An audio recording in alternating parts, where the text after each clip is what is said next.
네, 오늘은 마가복음 5장 21절에서 43절 말씀을 중심으로 주의 옷자락을 만지며 라는 제목으로 함께 하나님의 말씀을 나누도록 하겠습니다. 자, 우리 인생에 있어서 가장 중요한 주제를 뽑으라면 저는 고난이라고 생각을 합니다. 그 어느 누구도 이 고난의 골짜기는 피해갈 수가 없습니다. 성별, 나이, 또 지위, 고하를 막론하고 고난은 반드시 찾아오더라는 것이죠. 자, 그러므로 인생의 성공이란 이 고난을 어떻게 이겨내느냐, 이것에 달려 있다고 해도 과언이 아닐 것입니다. 자, 그런데 어떤 사람은 이 고난을 통해 자신을 새롭게 발견하고 인생의 축복을 만들어가지만 또 어떤 사람은 이 고난 앞에 속수무책으로 무너져 내리더라는 것입니다.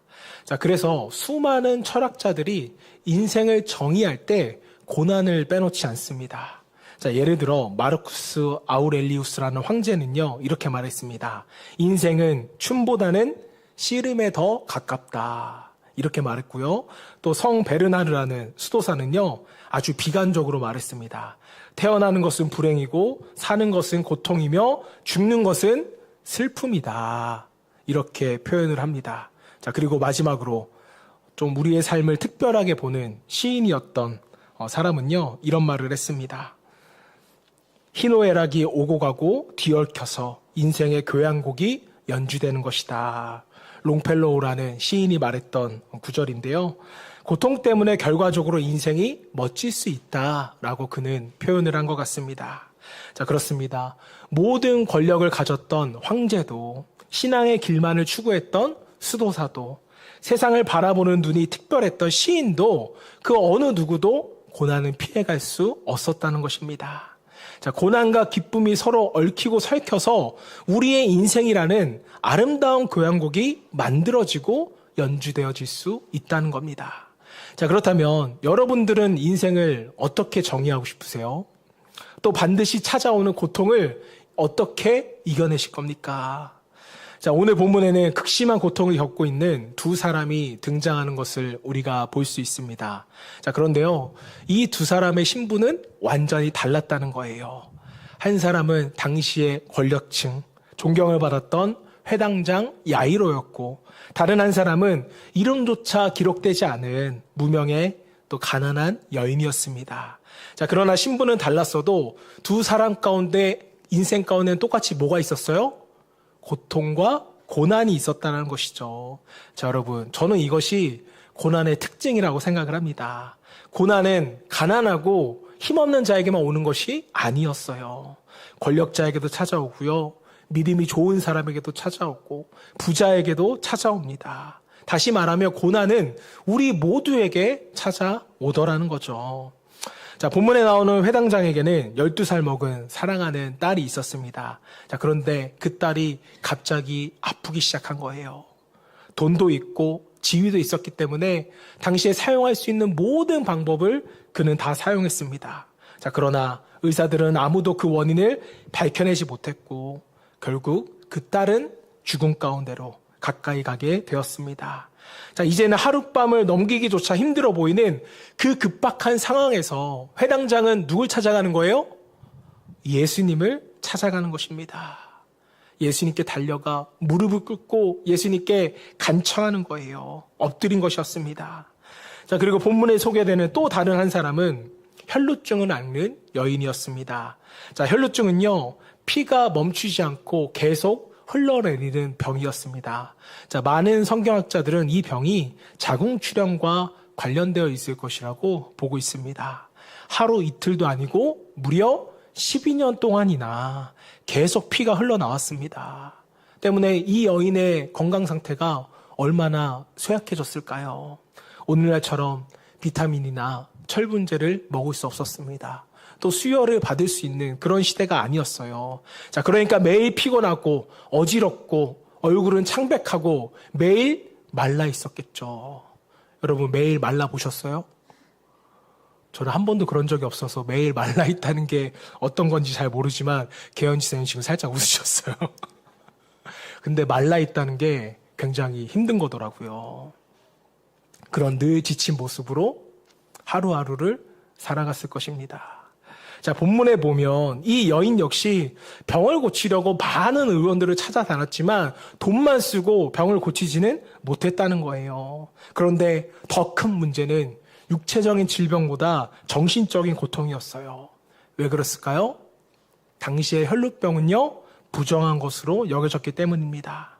단지 환자 자신뿐만 아니라 그 여인을 만지거나 그 여인의 옷에 닿기만 해도 모두 부정해진다고 여겼다는 거예요. 자, 그래서 혈루증을 앓던 여인은 성 밖으로 쫓아나갔어야만 했고 병이 완전히 나야만 집으로 돌아올 수 있는 그런 상황이었습니다. 자, 결국 이 여인은 사랑하는 남편과 자녀, 가족과 형제를 떠나 성 밖에서 홀로 노숙하며 살아가야만 했습니다. 무려 몇 년 동안요? 12년 동안이나. 몸이 건강한 사람도 노숙하는 일이 굉장히 힘든데 이 병든 여인이 12년 동안 그렇게 살았다면 얼마나 고통이 컸겠습니까? 그는 회당장에 들어가 예배할 수도 없었고 사랑하는 형제자매를 만날 수도 없었습니다. 자, 여러분, 이런 그녀에게 무슨 희망이 남아있겠어요? 그런데 마가는 지금 이 두 사람의 모습을 통하여서 사실 누구의 모습을 보여주는 거예요? 바로 저와 여러분의 모습을 보여주는 것입니다. 자, 회당장의 딸은 몇 살이었습니까? 질문이 너무 어려웠나요? 12살이었어요. 혈루증 여인은 몇 년 동안 병을 앓았어요? 12해 동안 앓았습니다. 자, 예수님은 왜 하필 이 사람들을 만나주셨던 걸까요? 10이라는 숫자는요, 이스라엘 백성들에게 굉장히 특별한 의미의 숫자입니다. 자, 12는 완전수인데 이스라엘 지파도 몇 지파예요? 15지파?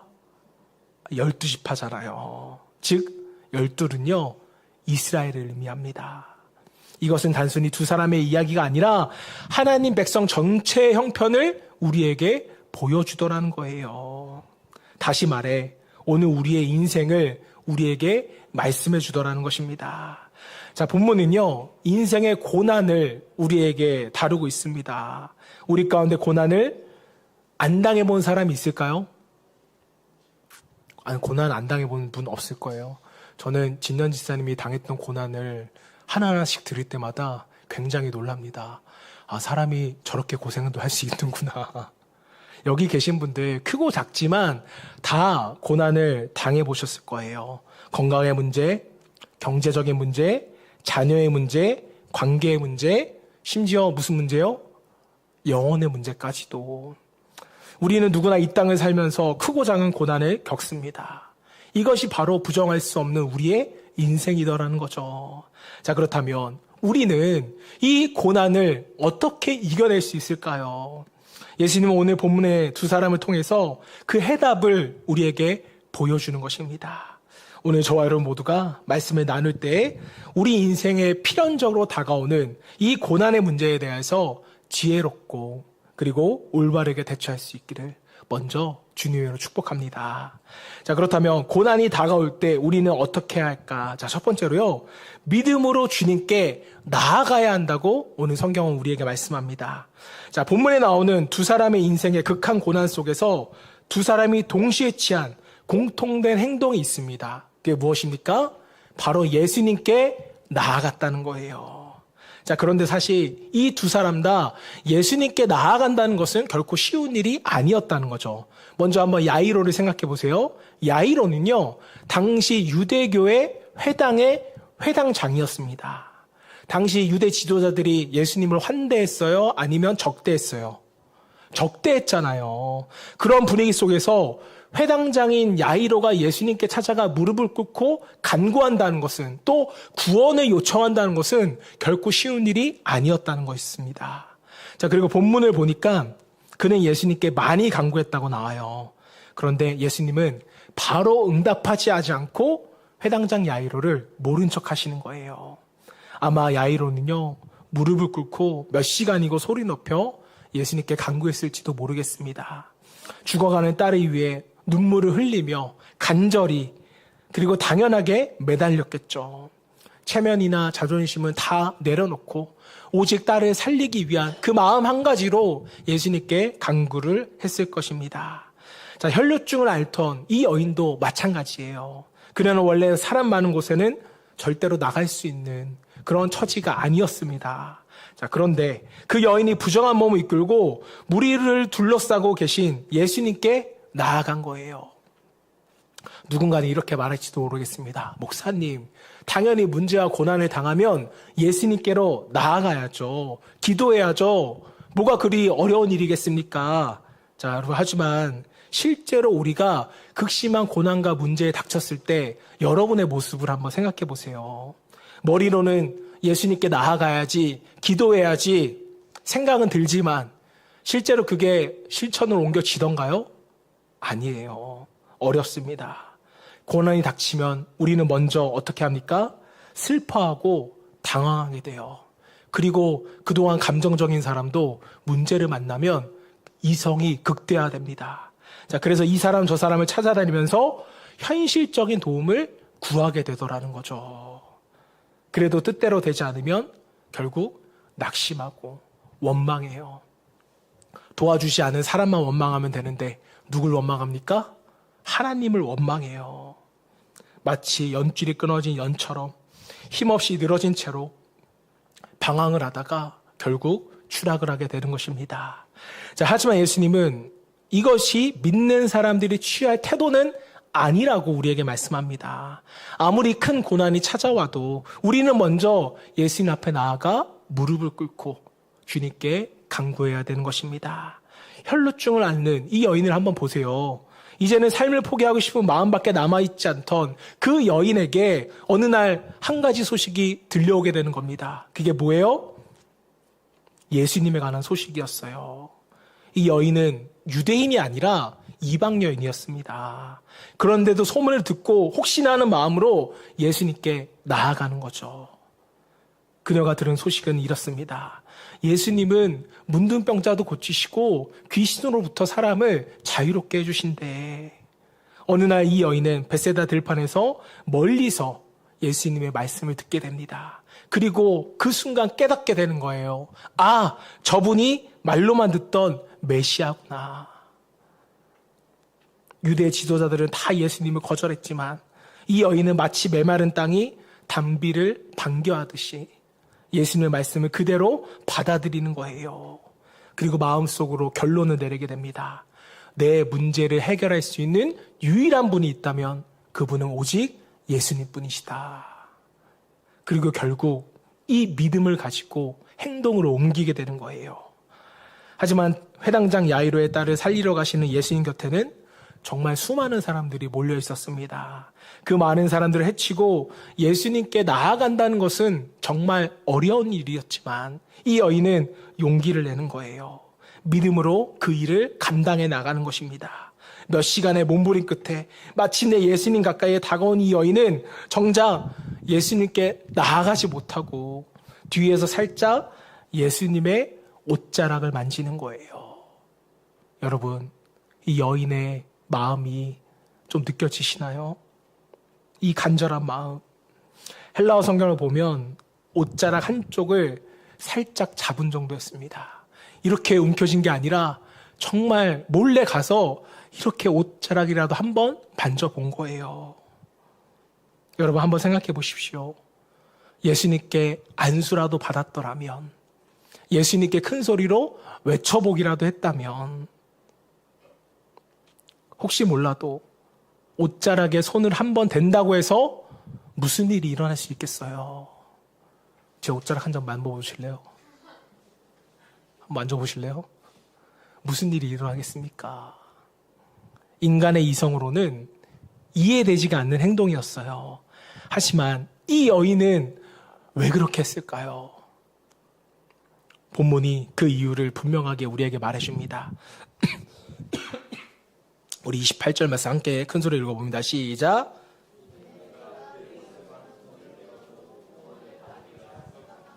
자, 그렇습니다. 이 여인은요, 예수님의 옷자락에 손만 대어도 구원을 얻을 것이라는 뭐가 있었어요? 놀라운 믿음이 있었다라는 거예요. 여러분, 이 얼마나 겸손한 믿음이고 이 얼마나 놀라운 믿음입니까?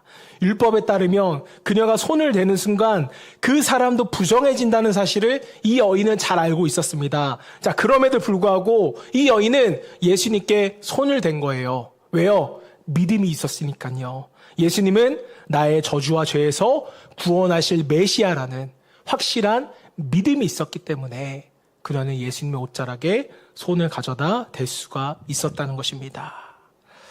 그날 수많은 사람들이 예수님을 둘러싸고 있었습니다. 하지만 사람들은 왜 예수님 곁에 모여들었을까요? 그들도 예수님의 설교를 듣고 또 직접 그의 이적을 보았기 때문이었습니다. 자, 그러나 그들에게는 뭐가 없었어요?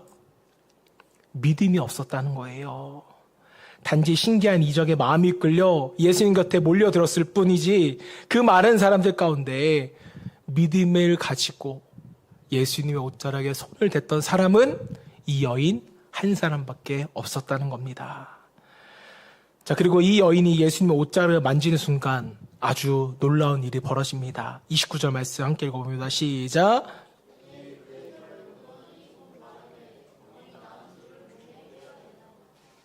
이 여인은요, 예수님의 옷자락에 손을 대는 순간 자신의 몸이 변화되었다는 것을, 자신의 몸이 치유됐다는 것을 알았어요.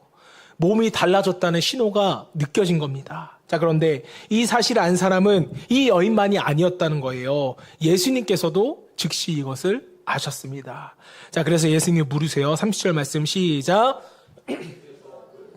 자기에게 나간 줄을 곧 스스로 아시고 무리 가운데 돌이켜 말씀하시되 누가 내 옷에 손을 대었느냐 하시니. 여러분, 제자들은 당황해서 말을 합니다. 선생님, 이렇게 많은 사람이 밀치고 당기는데 누가 손을 댔다고 말씀하십니까? 또 그 사람을 어떻게 찾아요? 하지만 예수님은 제자들의 말에 대답하지 않으시고 몸을 돌려 그 자신의 옷자락을 만졌던 여인을 바라보는 거예요. 여인은 두렵고 떨렸습니다. 그러나 용기를 내어 자신이 행한 일과 자기 몸에 일어난 변화를 예수님 앞에 담담히 고백하기 시작하는 겁니다. 자, 사랑하는 여러분, 그녀의 인생에 닥친 그 큰 고난을 무엇이 해결해 주었습니까? 오늘 본문 34절 보세요. 예수께서 이르시되 딸아, 내 믿음이 너를 구원하였으니 평안히 가라. 내 병에서 놓여 건강할지어다. 다시 한번 말씀 보세요. 무엇이 이 여인을 구원했습니까? 바로 그녀의 믿음이었습니다. 어떤 믿음이었어요? 예수님의 옷자락만 만져도 내 병이 나을 것이라는 믿음이었어요. 여러분, 이 얼마나 놀라운 믿음입니까? 오늘 우리에게도 이런 간절한 믿음이 필요할 줄을 믿습니다. 이 여인은요, 그날 병고침만 받은 것이 아니라 뭐까지도 받았어요? 구원까지도 받았습니다. 예수님은 이렇게 말씀하세요. 내 믿음이 너를 구원하였으니 그리고 건강할지어다. 이 믿음은 곧 오직 예수님만이 내 모든 문제를 해결해 줄 수 있다는 믿음이었습니다. 자, 주님은 바로 이 믿음이 우리를 고난에서 건질 수 있다고 저와 여러분에게 말씀하고 있는 것입니다. 사랑하는 여러분, 여러분에게는 이 믿음이 있으십니까?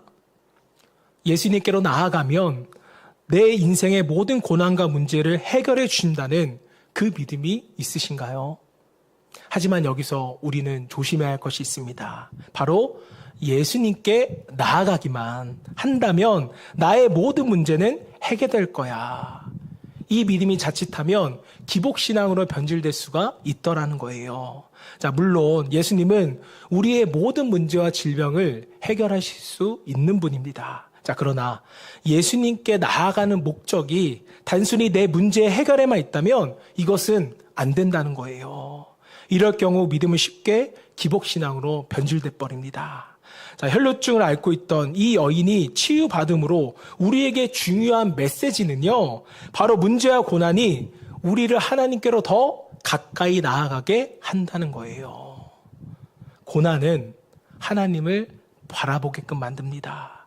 때문에 하나님은 종종 사람이 자신을 의지하게 하시기 위하여서 때로는 우리 가운데 고난을 허락하시기도 하더라는 거죠. 바울도 인생의 극한 고난 속에서 이 교훈을 배우게 됩니다. 자, 그래서 이렇게 간증을 하죠. 고린도후서 1장 9절 말씀 시작. 우리는 우리 자신이 사형 선고를 받은 줄 알았으니 이는 우리로 자기를 의지하지 말고 오직 죽은 자를 다시 살리시는 하나님만 의지하게 하려 하심이라. 바울의 고난이 얼마나 심했던지 마치 사형 선고를 받은 것과 같다고 표현을 합니다. 자, 그러나 그 고난 속에서 그는 중요한 교훈을 배우는 거예요. 내 자신을 의지하지 말고 오직 하나님만 의지하라. 그러므로 사랑하는 성도 여러분, 고난이 올 때 낙심하지 않기를 소망합니다. 포기하지 마세요. 오히려 우리는 그때 주님께로 나아가야 하는 것입니다. 그분의 옷자락만 만져도 내 모든 문제가 해결될 것이라는 그 믿는 믿음으로 주님께로 나아가시기를 바랍니다. 주님을 가까이 함으로 말미암아 모든 고난에서 회복해 되어지고 자유케 되어지는 저와 여러분 되시기를 주님으로 축복합니다. 자, 한 발 더 나아가서 고난이 우리의 삶에 다가왔을 때 우리는 어떻게 해야 할까? 자, 두 번째 예수님의 가르침은요, 주님의 해결 방법을 믿어야 한다는 거예요. 누구의 해결 방법이요? 나의 해결 방법이 아니라 주님의 해결 방법입니다. 자, 이제 우리가 회당장 야이로의 입장에 되어서 본문을 읽어보면 아주 흥미로운 사실을 우리는 발견하게 됩니다. 자, 사실 혈루증을 앓고 있는 여인을 고치신 사건은요, 예수님이 회당장의 딸, 야이로의 딸을 고치러 가던 도중에 중간에 일어난 사건이었어요. 야이로의 딸이 거의 죽기 직전에 급박한 상황이었기 때문에 야이로도 모든 체면과 자존심을 내려놓고 거의 마지막의 수단으로 예수님께 찾아와 무릎 꿇고 간구한 거였잖아요. 자, 때문에 예수님 또한 마음을 움직이셔서 야이로의 집에 가고 계셨습니다. 자, 그런데 도중에 일이 생긴 거예요. 바로 혈루증 여인이 예수님의 옷자락을 만져 예수님이 가던 길을 멈추고 그녀에게 반응했기 때문입니다. 여러분 한번 생각해 보세요. 내 딸이 지금 굉장히 위독해서 구급차를 타고 가고 있는데 갑자기 그 안에 탄 의사가 차를 세워놓고 길가의 초라한 여인을 돌본다면, 이야기를 나눈다면 여러분의 마음이 어떻겠습니까? 답답하고 무너져 내리지 않겠습니까? 야이로도 마찬가지였어요. 그냥 모셔간 것도 아니고 무릎까지 꿇며 간청하고 예수님을 모셔가는데 중간에 멈추셔서 다른 사람과 예수님이 대화를 하고 계시는 거예요. 지금 1분 1초가 급한데, 하지만 야이로는 이 상황을 기다립니다. 그 결과 어떻게 되었을까요? 35절 함께 읽어봅니다. 시작. 아직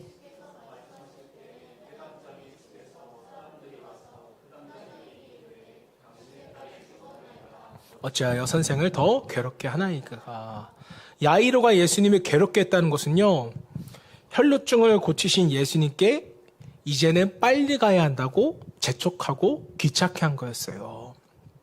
하지만 기다리는 동안, 집으로 가는 동안 그의 딸은 죽게 되었습니다. 여러분, 딸을 먼저 보낸 아버지의 심정은 어떨까요? 얼마나 화가 났을까요? 솔직히 우리 같으면 화를 냈을 것 같아요. 예수님, 제가 빨리 가야 한다고 했잖아요. 예수님이 지체하셔서 결국 제 딸이 죽었습니다. 이렇게 큰 소리를 낼 것 같습니다. 자, 하지만 야이로는 이렇게 말한 것 같아요. 예수님, 이제 딸이 죽었으니 집에 안 가셔도 될 것 같습니다. 예수님은 야이로의 집에서 온 사람의 이야기와 야이로의 말을 듣고 이렇게 말씀합니다. 36절 시작. 예수께서 그 하는 말을 곁에서 들으시고 회당장에게 이르시되 두려워하지 말고 믿기만 하라 하시고.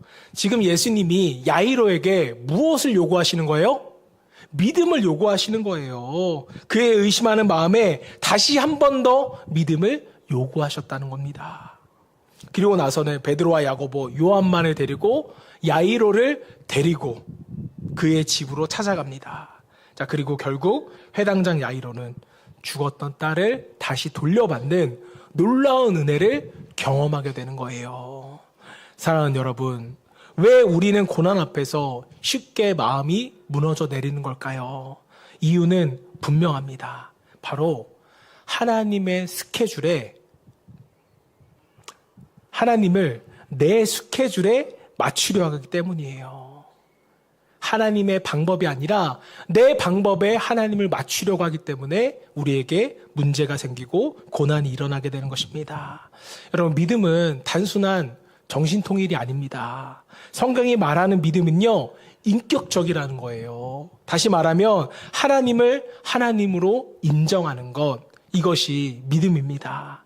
하나님은 나의 창조주시오, 나의 구원자이시오, 나의 주인이심을 인정하고 그분의 뜻에 내 인생을 맡기는 것이 믿음이라는 거죠. 자, 그런데 우리는 어떻게 합니까? 모든 계획을 내가 세워요. 일이 언제, 어떻게 이루어질지 다 내가 정해버립니다. 내 삶의 주인은 나고 하나님은 그저 나를 돕는 조력자라고 생각해요. 내 인생의 주인이 아니라 내 인생을 도우시는 분이라고 생각을 합니다. 자, 때문에 내가 원하는 시간, 내가 원하는 방법대로 되지 않으면 곧바로 낙심해버리고 기도도 멈춰버리고 이게 오래되다 보면 믿음도 놔버리게 되는 것이죠. 하나님이 나의 삶의 주인이 아니라 조력자가 되는 순간 이 믿음은 사실 나를 믿는 믿음의 우상숭배가 되는 것입니다. 샤머니즘과 다를 바가 없어요. 겉으로는 기도하는 것 같지만 사실은 하나님을 내 손에 쥐고 흔들려고 하는 거 아닙니까? 하나님 이렇게 해주세요. 저렇게 해주세요. 하나님을 내 손에 쥐고 흔들려는 거잖아요. 성경은 이것을 믿음이라고 말하지 않습니다. 어린아이가 자기 고집대로 되지 않는다고 땡깡 부리는 것과 같다라는 거죠. 해당장 야이로의 입장에서 예수님의 행동은 도저히 이해할 수가 없는 것이었습니다. 지금 사랑하는 딸이 죽어가는데 지금 무릎 꿇어 간청하며 모시고 가던 그 급박한 상황에서 예수님은 일반적인 여인도 아니라 부정한 여인하고 이야기를 하셨습니다. 우리 같으면 벌써 마음이 상해서 예수님께 등 돌아 떠났을지도 모르겠어요. 하지만 야이로가 달랐던 점은 모든 인간적인 가능성이 사라지고 딸이 죽었음에도 불구하고 여전히 예수님의 요청에 응답을 했고 다시금 예수님을 의지했더라는 겁니다. 예수님께서 두려워하지 말고 믿기만 하라 이렇게 말씀하셨을 때 그는 다시 믿음으로 반응했다라는 거죠. 여러분, 신앙생활을 함에 있어서 이것이 중요합니다. 일이 내 생각대로 풀리지 않아도 내 기도가 원하는 대로 원하는 시간에 응답되지 않더라도 우리가 말씀에 반응하며 여전히 주님을 신뢰하는 것, 믿는 것, 이게 저는 신앙생활이라고 믿습니다. 야이로는 어떻게 딸이 죽어가는 이런 상황 가운데도 어떻게 예수님의 말씀을 믿을 수 있었을까요? 야이로는요, 상황을 믿는 것이 아니라 주님을 믿었기 때문입니다. 이 정도 상황이면 고칠 수 있겠지. 이 믿음이 아니라 그냥 예수님 자체를 믿었다는 거예요. 우리는 종종 상황을 너무나 신뢰합니다. 상황으로 모든 것을 판단해요. 열심히 기도했는데도 사랑하는 사람이 회복되지 못하고 세상을 떠났다면 여러분, 우리의 기도가 응답되지 않은 걸까요?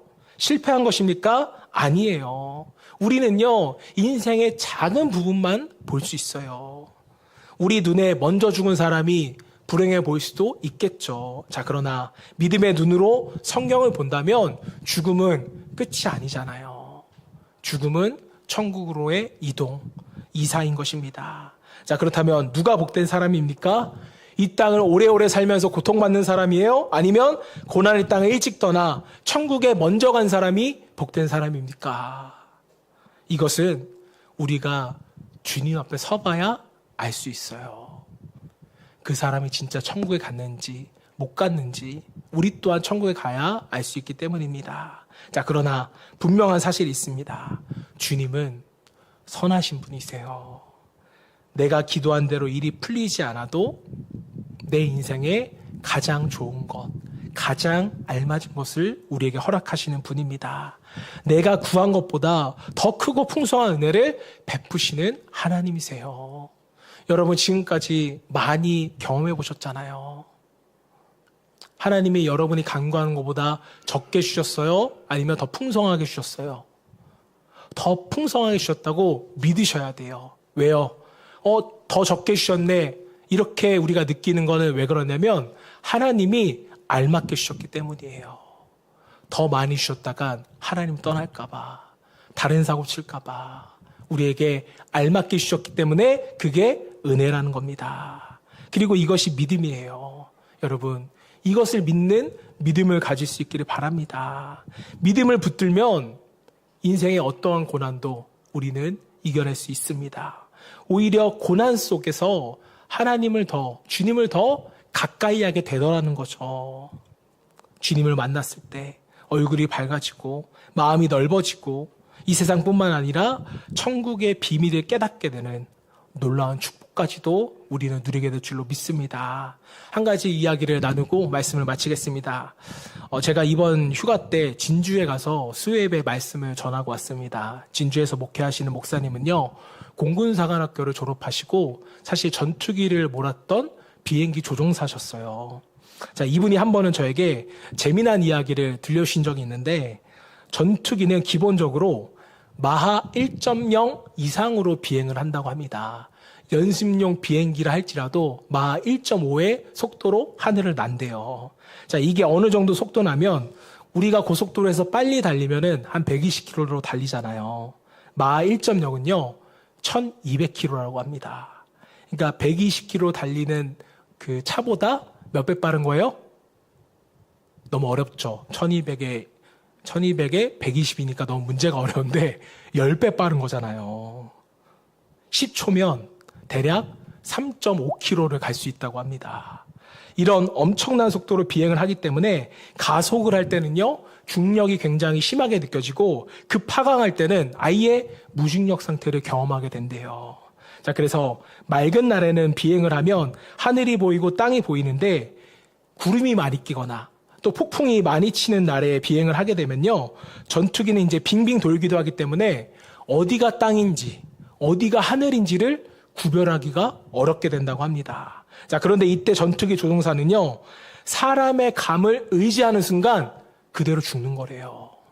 10초, 20초 내 감각을 의지하면 그냥 땅으로 떨어질 수 있는 게 전투기라고 합니다. 자, 그래서 훈련 받을 때부터 이분들이 철저하게 가르침 받는 게 뭐냐면, 사람의 감각을 믿지 말고 뭘 믿어라?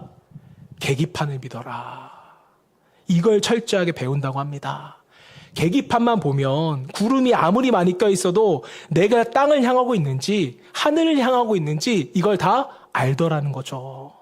조종사가 폭풍 가운데 또 눈에 보이는 대로 조종하면 길을 잃고 추락을 하지만, 계기판을 믿고 운전을 하면, 비행을 하면 폭풍을 뚫고 구름을 뚫고 안전하게 목적지까지 도착할 수 있게 되는 것입니다. 여러분, 우리의 믿음도 저는 마찬가지라고 생각을 해요. 눈에 보이는 상황이 아니라 주님의 말씀이라는 계기판을 믿고 우리가 따라갈 때 우리의 고난을 이겨낼 수 있는 것입니다. 저와 여러분 모두가 나의 감각, 나의 계획이 아니라 주님의 말씀에 반응함으로 말미암아 주의 말씀을 계기판 삼아 우리 삶에 닥쳐오는 고난과 먹구름과 폭풍을 이겨낼 수 있기를 주님의 이름으로 축원합니다.